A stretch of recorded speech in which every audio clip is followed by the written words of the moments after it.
বনবাসকালে শ্রীরাম ও মাতা সীতা দণ্ডকারণ্যে শান্ত জীবন যাপন করছিলেন। চারিদিকে নীরব বন, পাখির ডাক আর প্রেম ও ধৈর্যে ভরা তাদের দিন। সেই সময় দেবরাজ ইন্দ্র মনে সন্দেহ জাগল, সীতার সহনশীলতা আর রামের সংযম কি সত্যিই অতুলনীয়। এই চিন্তায় ইন্দ্রপুত্র জয়ন্ত কাকের ছদ্মবেশে সেখানে উপস্থিত হল। রাম ধ্যানমগ্ন সীতা কুটিরের সামনে বসেছিলেন। হঠাৎ সেই কাক সীতার পায়ে বারবার কামড় দিতে লাগলো। রক্ত ঝরতে লাগলো, কিন্তু সীতা ক্রুদ্ধ হলেন না। কেবল শান্ত কণ্ঠে বললেন, প্রভু, এই পাখিটি আমাকে কষ্ট দিচ্ছে। রাম চোখ খুললেন, একবার তাকিয়েই বুঝলেন এটি সাধারণ কাক নয়, দেবশক্তির অপব্যবহার।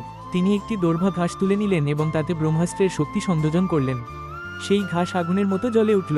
ভয় পেয়ে কাক আকাশে উড়ে পালালো। ইন্দ্রলোক, ব্রহ্মলোক, সব লোক ঘুরেও কোথাও আশ্রয় পেল না। শেষে কাঁপতে কাঁপতে সে ফিরে এলো রামের চরণে। কাক বলল, প্রভু, আমি অপরাধ করেছি, আমাকে ক্ষমা করুন। রাম বললেন, ব্রহ্মাস্ত্র বৃথা যায় না, কিন্তু শরণাগতকে আমি ধ্বংস করি না। তিনি কাকের একটি চোখ নষ্ট করে তাকে মুক্তি দিলেন। সেই দিন থেকে কাক একচোখা, আর পৃথিবী জানল রাম করুণার প্রতীক, সীতা ধৈর্যের দেবী। ভিডিওটি ভালো লাগলে লাইক এবং সাবস্ক্রাইব করতে ভুলবেন না। আর শ্রীরামের প্রতি যদি ভক্তি থাকে তাহলে কমেন্টে লিখুন, জয় শ্রীরাম।